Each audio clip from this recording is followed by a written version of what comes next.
everybody, Frisco Productions here with my guest stars, SB4449 Productions and Trainz Shenanigans. Today we're going to be ranking every single 44 Northern in North America that has or does exist at the current moment. So let's get started. Shut up! Anyways, first up we have the C&O J3A Greenbriers. I really like these Northerns. Should we put it in A or S? Because I don't want to put something in S tier too early. Actually B, because I like the Greenbrier Northerns. Heck, it's a good name. They're like my favorite Northerns ever.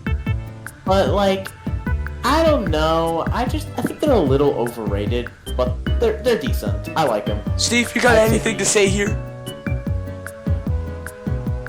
Steve? Do you got anything to say on the C&O Greenbriers? I think he pleads all against the bullshit curve. Shut up. Shut up. That's just what I'm gonna. Okay, I guess Steve doesn't really have an opinion on the Greenbriers. He's not cultured enough. So next up we have the. Cultured swine. Next up we got the Chicago and Northwestern Railroad Company. Northerns. This is not AI. The Chicago and Northwestern really did put a top position headlight on the on these Northerns, even though they already had a headline on the smoke box. Most pointless stuff ever. I don't really like him. C tier. I like them a little bit. You know. I don't mean like I love them. Like they're clearly not like anything from the Louisville and Nashville, but like I'd still say B tier. Because I mean the extra light does give it a unique identity. Okay, 6325. I like this. A tier. Plus a lot of people like it too. I love them. The 6325 really got done dirty when it came to excursion star service. It only ran for about a few years and then it got shelved. Plans just are like a certain locomotive that we know. Oh, that literally is like the only thing you'll ever like. Excursion star you will ever see on the channel other than the others. 1522. Okay, next up we seriously, bring back 1522. Ew, already. This is a video about Northerns, not 482s. Next up we got the finest steam train ever built, the 611 Class J. Okay, 611's a bit overrated, but it's still a good Northern. Plus, it's one of the it's S tier. It's a staple of the Northeast. I don't want to be a foamer here, but it's one of the only few streamlined... I am a foamer, and my inner foamer is telling me that this thing just automatically belongs in S tier. It's one of the few streamlined engines left in the US. So I'm gonna have to go with, I put it in S tier before like all the foamers. Look, I have to be fair. A tier, A tier. We're putting them in A tier. Next up we have the Milwaukee Road. S1 Northerns. Most of you might know this class because of, well, 261. I do like 261. The Castile pilot does give it a unique identity, and the positioning of the Mars Light too. So I'm going with B tier. The Milwaukee Road. The Milwaukee Road. Steve, you got anything to say here? No, I have nothing to say. I have something to say. What? It's just an engine of the road. Alright. I have something very good to tell you. What? Something that's very interesting about this locomotive. What? The Milwaukee Road. Shut up! Shut up! Anyways, next up we have a fan favorite, the New York Central Niagara S tier. S tier. S tier. S tier. And you wanna know why? These were probably the best steam locomotives ever built, performance-wise. In fact, there was a showdown between these and a few F units, I believe, on the New York Central. It was a 3-month long. Make a video on that. It was no, someone already did. It was a 3-month competition where stats would be measured at the end. None of these, the rules were that none of the engines could be taken out of service before it was over, or the other side would automatically win. Obviously, the diesels won, and that's why we don't have any more Niagaras. Well, it sucks to know that they got beat by another one of my favorite engines. Also, there were 2 of my favorite engines going head-on-head. That would have been cool. Like, I wish I was alive during that time just to see that stuff. Niagaras are wonderful. We all know that you even have bust a bucket performance of loads to these engines in your dreams. it. Hitting that one Only out. one engine that I do that to, and it's not even a northern. 152, we know. Anyways, next up we have the Reading T1s. I really like these engines, especially I some remember it for the Reading and Northern. especially some of the ones that have that high-pitched whistle. It's kind of unique. I love those whistles. I love the 5 chimes. That's what those were called, the 5 chimes. I think they were 5 chimes. S tier. They're amazing. They're amazing. What makes them even more interesting Literally is that the best engine on the Reading and Northern. they weren't even other than Northerns at first. 425. They were built as consolidations in 1924. However, during World War II, the Reading needed stronger, heavier freight locomotives. However, they couldn't build any because of wartime restrictions. So they took some of their consolidations in and converted them into Northerns. And yet, somehow, they cooked. Okay, next up we got okay, next up we have the Louisville and Nashville Big Emma Northerns. I have to be fair. These were great locomotives, but they weren't really that special. I'm holding you by gunpoint right now to put it in S tier. No. Okay, these were good engines, okay? That's it. But I'm hacking for sure. unfortunately, none of them were preserved. Also, they weren't too special. But however, a tender off of one of these are preserved somewhere. Steve, we need you to convince Fred to put this in S tier now. Oh, Steve, can you be like more active here? Can you executive? You barely said anything this whole time. Right now, I demand you to put it in S tier. Okay, S tier. Are you happy? Yes, I am happy, like Mackie. Nice. Good. Shut up now. Okay, next we have the Devner and Rio Grande Western M64 Northerns. Nothing too special about these, so C's tier. Let's move on now. Oh no. Spit it out. Is it the Boston Maine? I don't think they ever own Northerns. No, but I know all the foamers are going to go crazy if I do not put this one in S tier. What is it? And yes, it's the one you think. Here we have the Union Pacific FEF3s. Honestly, Oh god. Overrated. A bit overrated. It's the FES. Yeah, but they still I mean, they're good. They're insanely good, and I love how Union Pacific still operates one in their Steam program. But also, one of them are the honestly, only operating steam locomotive to this day that has never been retired. yeah, I still think they're a bit overrated. I'd say. I mean, probably 844 maybe- operates in 4014 Shadow. I think I like the FES with the red light thingy and the smoke deflectors. Honestly, 8444 honestly looks kind of fire.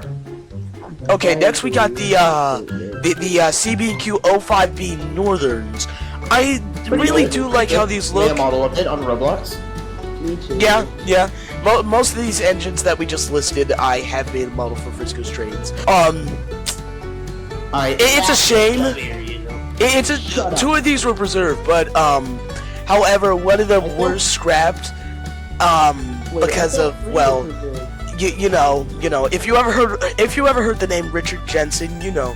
However, the other one is preserved at the Colorado Railroad Museum, so at least one of them still survived. Next, we have the Cotton Belt. Uton Beat. Let's just say Uton Beat, like that one rail car that had that misspelling. Next, we got the Cotton Belt. Actually, I forgot the classification for these engines. Let's just call it Cotton Belt 819. I kind of do like this engine because its number also coincides with my birthday. It's a area of the Southern Pacific. Enough said. Steve says that it's going to be put in S tier just because it's at least somewhat Southern Pacific. Yeah, the Cotton Belt was a subsidiary of the Southern Pacific, but it's not really too special. But I do kind of like this engine considering its number does coincide with my birthday, August the 19th. Fred, I was telling you, I was trying to say that it was Cotton Belt L1. Oh, they're L1s. They're called L1s. Okay, Cotton Belt L1s. B tier. Okay, next we got the Oh, okay, fine. The GS4 is going S tier. Please don't kill me, Steve. Yeah. All the GS4. You know, I would if you didn't put it in anything other than S tier. You know, I would also have joined because It's literally my third favorite steam engine. Look, the GS4s Right behind need Big Emma and absolutely no 152. introduction. Actually, it's actually falling under all the GS classes from GS1 to GS6. Two of them are reserved. I've seen 4460. Oh, nice.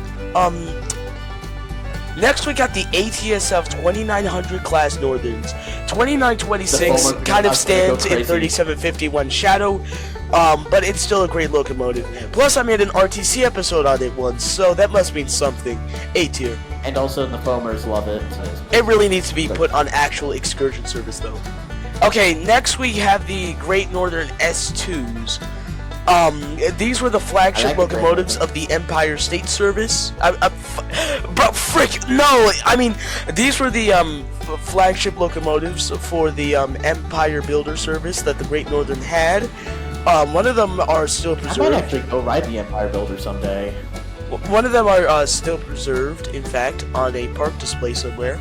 I do not remember where exactly, but they're still cool, so be it. Yeah, and plus the Empire Builder still lives on. Okay, next we got the Timken the Aces Empire. 484 Northern. Well, actually Northerns, because I believe there were multiple of them. S tier. They were one of the best locomotives ever built, in my opinion. Other than LNN 152, Shut up! Big Emma's, and I do like how throughout the earlier parts of their lives, before they were brought up on the Northern Pacific, these engines were painted almost completely green. oh, so they became Percy from Thomas and Friends. Shut That's up. cool. Anyways, just next a up we giant have green the caterpillar. Spokane, Seattle, and Portland. We're just gonna call it SPNS 700. I do not know what their classifications are called.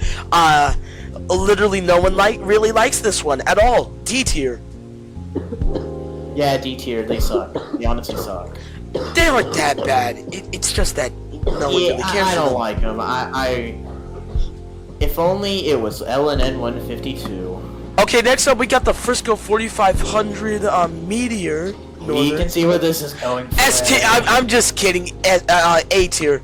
That little box it has on the top of its smoke box is kind of ugly looking. Oh man, I thought you were actually gonna instantly put anything Frisco in S tier. You even go crazy over the GP35s that they had. Okay. Okay. Next up we have the NC and St. L number 576. Yes. A tier. 76. Come on, someone who's actually passionate about railroading needs to buy this from the auction. Actually, you know what? No, 587. that's doing it too much of a favor. How about B tier? B tier. Yeah, that's a pretty comfortable spot for it. Next up, we got 3751.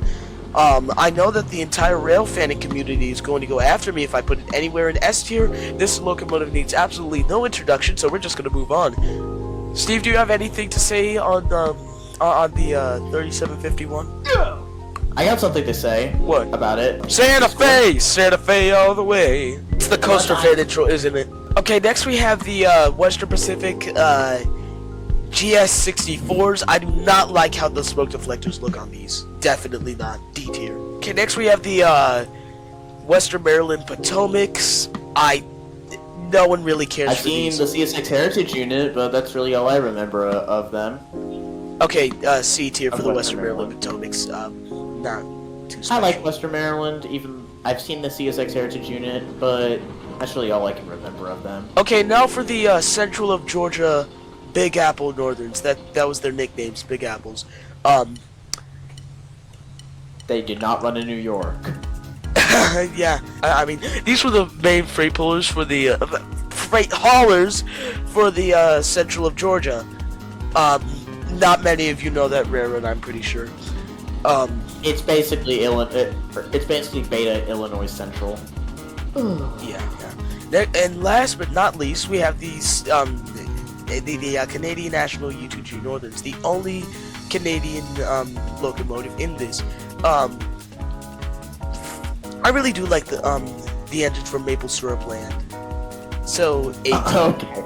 And that is the entire tier I like list. them. I like them. They taste like maple syrup, which is nice. That is not what I meant. And- Anyways, that is the end of the tier list, everybody. If you thought that like anything wasn't placed correctly here, it's just my own opinion. Womp womp. Goodbye.